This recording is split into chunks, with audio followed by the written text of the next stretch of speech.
Hello, I'm Rick Steiner with Steiner Event Group. Welcome to Lux Life Discovered. My co-host is Shannon Richmond with the Panama City Beach Chamber of Commerce. So welcome, Shannon. Thank you, Rick. I always have a great time and look forward to hearing from our next guest. Well, this guest you're going to really enjoy is Channsin Berry, who is a filmmaker, producer, and songwriter. So wait a minute, he's a what?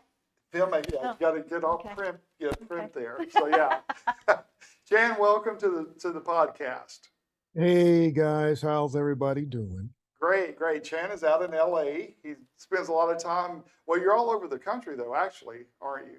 I know I was going to say we met in Nashville on your documentary you were doing there, and Right. but you travel extensively with your work. Yeah, I do. I have that blessing or curse, whatever Right. you want to call it. When you get a particular age, Rick, and you travel a lot, it's not as fun as it used to be when I was in my 20s, 30s, Sure. or so. But it's still interesting because of the people that I meet on the road. So and I love doing what I do in terms of my craft and whatnot. So that keeps me going. Right. Well, okay. Tell us about your company, the name of your company, and what your focus is within that company.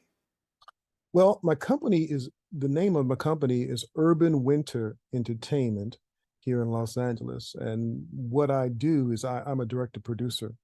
And I mostly do documentaries. And I started off doing music videos many, many, many years ago in the 80s. And from there, I went to do television and film. So right now I'm between documentaries and short films and going into feature films right now. Okay. So At this late what now was the last part? at this late age in the game. Listen to you. Well, you bring a lot of wisdom to your craft, so that you have to think of it like that. That was Yeah. a tactful way. I know, isn't that true? Yeah. So what got you interested in doing this kind of career? What brought you to that? Shannon, good question. It was my nana growing up in New Jersey, in Newark, New Jersey, and East Orange and Maplewood, New Jersey. Those are the three cities I grew up in. But I was born in Newark, New Jersey, and we lived with my nana. And I just remember, Shannon, at the earliest, probably 3 or 2 years old, maybe, sitting on my nana's lap and watching this thing called television. It's black and white, and watching these movies that she was watching. So stars like Lana Turner, Humphrey Bogart, Oh, he's my favorite. Betty Davis, on and on, Montgomery Clift, so Jerry Lewis. So I grew up watching those things, and I got hooked on it. And also at the same time, they tell me I was dancing when I came out. So I love music, and I remember the first record I ever heard that I remember dancing to was Reet Petite by Jackie Wilson, and then there was The Twist I didn't know that one. by Chubby Checker, and The Twist. So, and then there was Elvis. So can you still do the twist? If I have medication, yes. I was like, you may have to stand up and give us a little sample there. So That will not be happening, Rick. You can't get to the paramedics fast enough here. Listen to you. So how did you make the transition to LA? Being from New Jersey and Well, you know what, Rick? I started off in the old days. You started off in radio, and I went from radio to television, from television to film. So I was in radio for about 10 years as a disc jockey in New York, and then I went to Berkeley, California. I moved to Oakland, and my best friend Eric had moved to Oakland. So I moved to Oakland for 10 years, worked in radio and a little bit of television, and then I got a call to come to LA to work for Disney Studios as an assistant in development financing for feature films at Disney. So I became an assistant and moved to LA worked in the Mouse House, and that's when Michael Eisner was president, Right. and Katzenberg was there. So I was under their wing. So I learned a lot about the business, and some things I wish I had not learned, and there's some things I will just I was grateful for.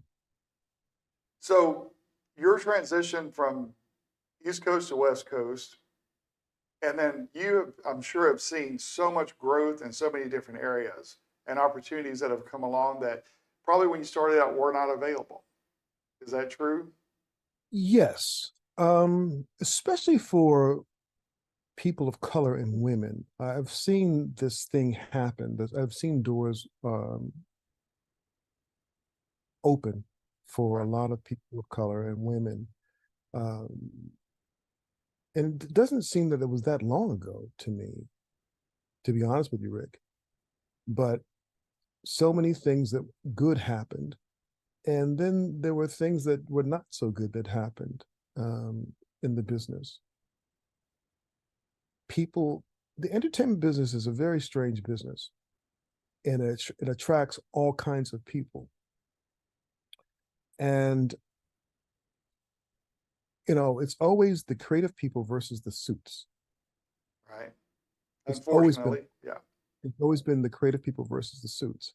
The suits are the guys who've never done anything creative in their lives, most of them, but they're about the business and the money and Right. the bottom line. And the creative people who really have never done business either, but they're all about the creative, portion of the business. So the two sometimes clash. Many times they clash because one is trying to get the point across, and the others. But the thing about it is that we both need each other. Right. It's finding that mix to make it Yeah, work. Yeah. that's what's going on with the writer's strike and the actor strike here now. Oh, You know, we both need each other, but can we be fair about the game? Because it is a game. Can we be fair about the game? And it's just not in that industry, it's in so much of life. If you've got the people that sometimes control the finances and then have the investment ability, but not the creative part of it. So it is a kind of a fine line sometime to walk. Yes, it is. It is, and I've it has messed many minds up in this business creatively, trying to get through the maze, trying to zig and zag through all of this, because I found as myself, creative people are extremely sensitive and different. That's why we creative people that we're just a little different. We think a little differently. We see differently. We hear differently from most people. So some of us are a little eccentric. I admit to that, and so we have a different way of processing our craft, our art, our gift, and sometimes when we can't do that, it might lead to other things that could hurt us mentally and physically. Okay. It's a that's good way deep. to, That yeah. is, yeah, great. Great way to explain it. It is. I mean, It is because creative people, they do beat to a different drum, kind of. I guess that's a good expression to use because you do see things differently, and so and you have to. If you didn't, you wouldn't be creative, and you wouldn't that wouldn't be your come job. up with that unexpected that people will eventually like and be impressed with. So It really, and the other thing is also is that people talk about racism in this business of entertainment, and some of that is true. There's like this sexism in this business, and some of that is true. There's a lot of isms in this business, and some of it is true.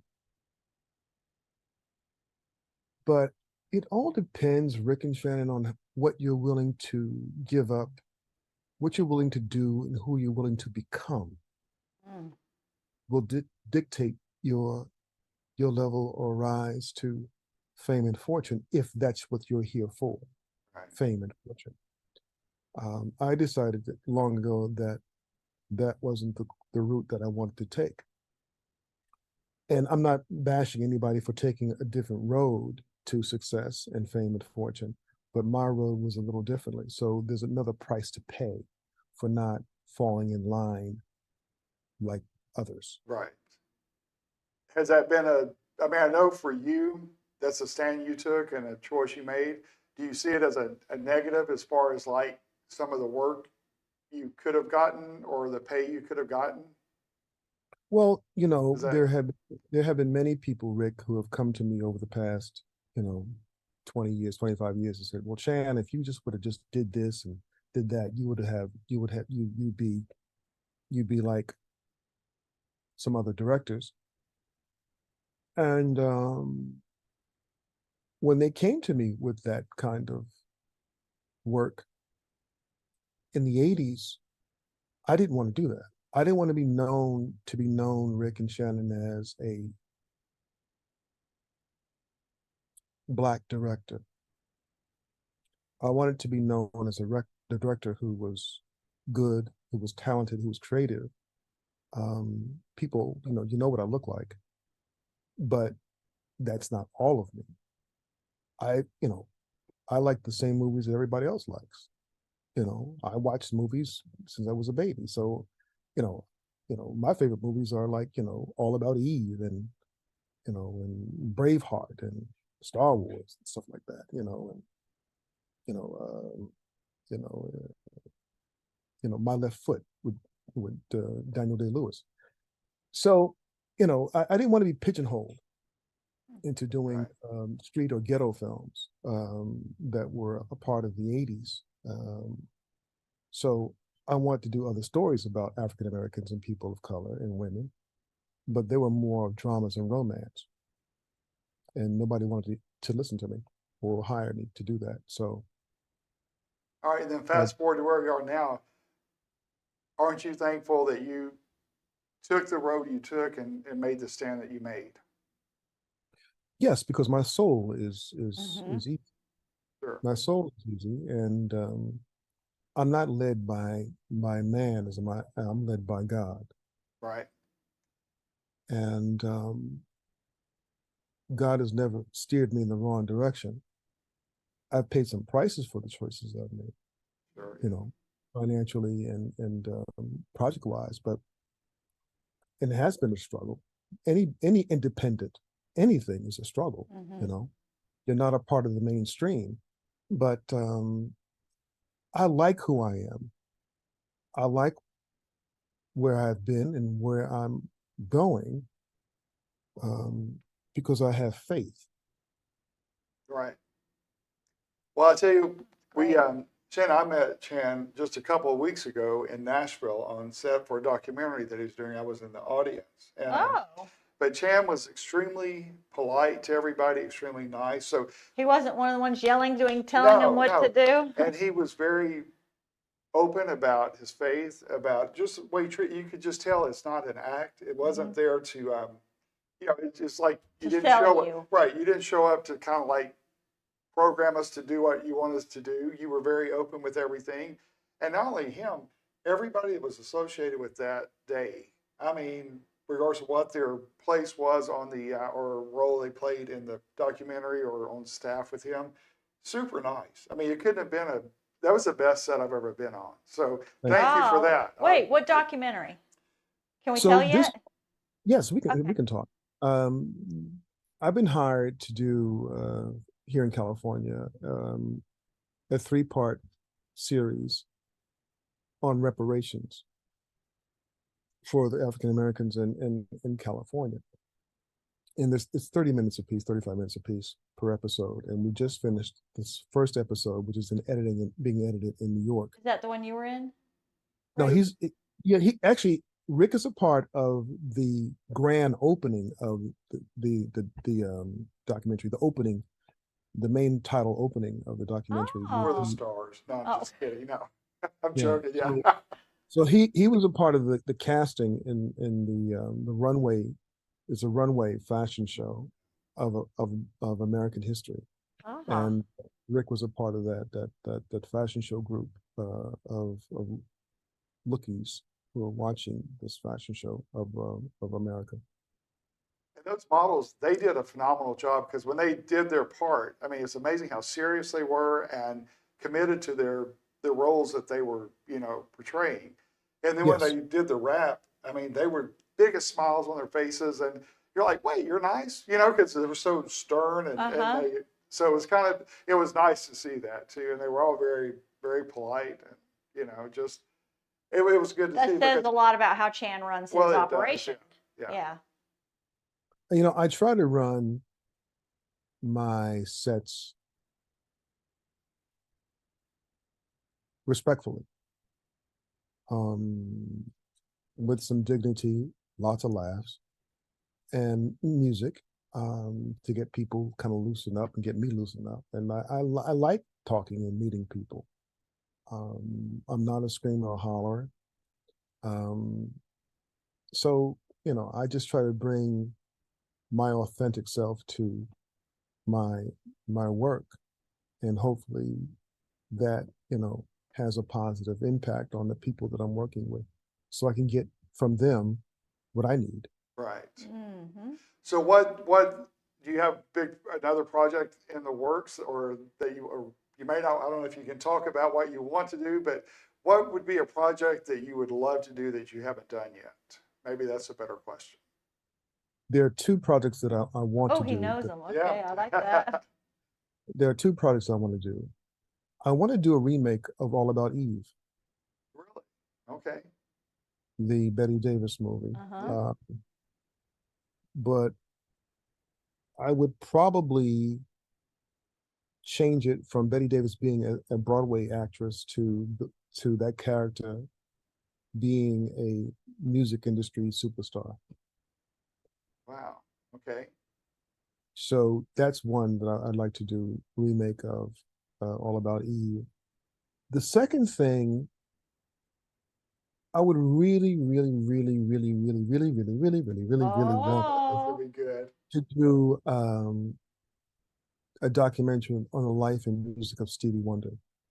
oh, That would that be would be interesting. awesome. Yes. That's what I'd like to do. That's a good one. Yeah. I would like to watch that one.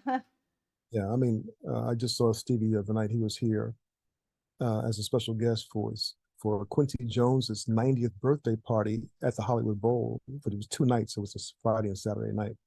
And Stevie performed both nights with the Hollywood Bowl Orchestra, Golly. and along with Quincy's studio guests that he always used in the studio in the 70s and the 80s to create Michael Jackson stuff and everything else he was creating. So it was his 90th birthday party at the Hollywood Bowl, and Stevie performed there. It was amazing. And when you're saying Quincy Jones' 90th birthday, I'm thinking, how can that be? You know, because it's like, you don't, as I get older, it's hard to believe that people that I look at, you know, they're older too. You know, it's like Yeah. age gets, you know, how when I'm 60, just turned 64. And so it's really relative to where you are in life. I remember when I thought 40, you know, Oh, you didn't have gosh. anything to look forward to, you were Mhm. done. You know, and then 40 came and it was like, just getting started. Yep. And now I want to tell myself 64 is the new 46, but that's not true. But no, well, no, but because you know, we're a few months, you know, from each other in Yeah. terms of support.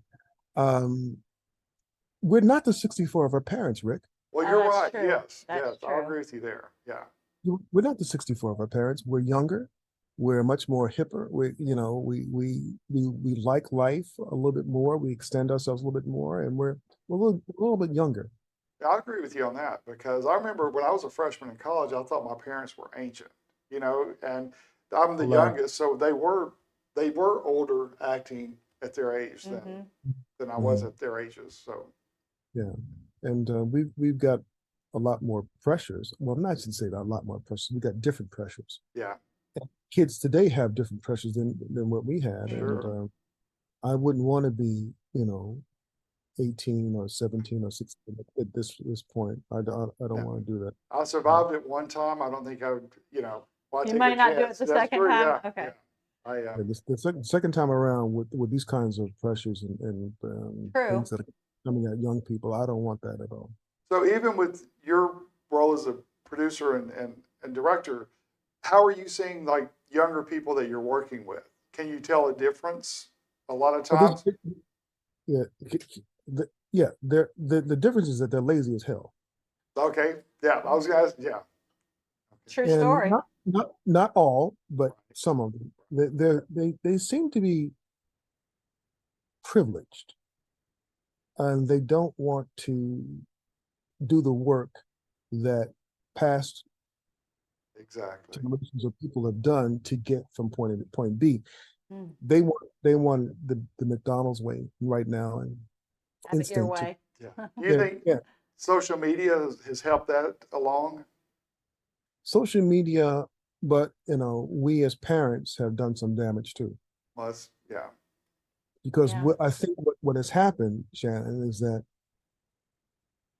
because we don't want our children to experience the hardships that some of us have had, Mhm. we safeguard them against these things that probably could have helped them That's become so that's a true. good way to look at that. Mhm. Yeah. become stronger in their psyche and their personalities and, Yep. and their decision making. But we were looking out for them with love, of course. Right. But sometimes when you do that, you can hinder a person's growth, behavioral, psychological, and spiritual loving growth because you're trying to protect them from the world that they need how to maneuver through. Yep. It's a good point. That's, Mhm. yeah. I know I can think of things with my I children. was thinking the same Yeah, things. where I've done the same thing, Yep. and my parents did with me because Yep. they grew up without anything. So I want to make sure we were, We had plenty. had plenty of opportunity and Mhm. good in some ways, bad in some ways. So yeah, I mean, so the thing about all of us, Shannon, is that we just need balance. Yes. I say work-life balance.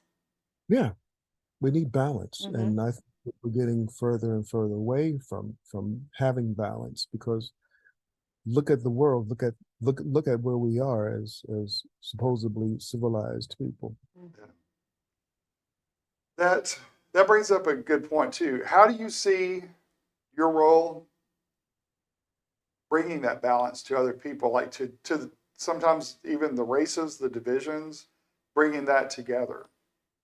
Well, I knew, Rick, what I wanted to do when I was 9 years of age. And I thought everybody knew what they wanted to do. That's how I grew up. Yeah. I knew what I wanted to do. I know I wanted to be in the entertainment business, but it wasn't until later on in my teens where I know I wanted to focus more on people who looked like me and what the healing process looked like. Okay. And so that became my mantra, became my thing of living and doing every day. So I made a commitment to myself and to people that I would do projects that would heal and uplift people of color and women, and then the rest of the world. I wasn't excluding anybody, but I was just trying to pinpoint people I know who look like me, who were, somewhat, and women who were catching hell in this country uh, because of the way they looked, the way they acted, or their gender, you know. So um, I'm all for change, but I'm all for change when it means that people are being uplifted Right. and not taken down because of who they are, what they are, and how they think, Well, and what people think. Mhm. I think that's a great perspective. And, after seeing you in person and being around you that day, it's refreshing to know Mhm. the attitude that you have with sincerity in what you're doing. And you reflect that, not just saying it, you live it. And that's what impressed me so much that day. Well, thank you, Rick. Thank you. I try to. It's not easy, man. It's Yeah. not easy. It's not easy being green. Uh, as Kermit the Frog would say, Right, it's not, right. not easy being green. But we do our best. If you know who you are and what your purpose is on the planet, it's easier to stay on the path. There's always some obstacles because people will always throw some stuff that's not supposed to be, but it's also trials Right. and tribulations. It's all about trials and how faithful you are to the gift that you were given. And that's a key fact too, because a lot of times when it gets tough, people abandon, even if it's something they really want, they abandon that because it's too hard, Mm-hmm. So. Well, it's a lot of things are not easy Yeah, because if they were easy, you would learn anything. that's true. Yeah. Mm-hmm. To me, there has to be to me, pain is a part of joy because you have learned something, you have felt something, and you know that you don't want to do this kind of thing again, so you learned. But in order to have happiness and understand what happiness and freedom is, you've got to have some pain. It makes you appreciate it more, and yeah, definitely. Yeah. But pain is a learning situation, just like happiness is. Mm-hmm. that's true. Well, I'll tell you what, will you come back on another podcast with? I feel like we're peeling an onion, and we just got like the first layer. It's can't Maybe believe it. no, not even the first layer. Right, that's true. Yeah, He's can't holding believe back. 30 minutes is already up. But how do people find out more about you? Where can they find information on you? Man, I'm constantly on social media, so I live on Facebook and Instagram. So I always put up things, a couple times a day Okay. about what's going on with my projects and and music. I post a music list every day about music on my Facebook page, Okay. so people can find me there. All right. On Facebook. On Facebook Perfect. and Instagram too. So, okay, well, good. Well, we appreciate you taking the time because I'm very grateful for your time today. So I do thank you for that. Listen, I've had a ball. Thank you. Nice meeting you, Shannon. Nice meeting you. And Rick, let's stay in touch, and all the best on the podcast, and blessings to everybody, and keep the faith. You too. Thanks so Absolutely. much. And that Okay. wraps this episode of Lux Life Discovered, and we will see you next time on our next episode. Check out Lux Life Discovered on Facebook and Instagram and on 30a.tv. See you next time on Lux Life Discovered.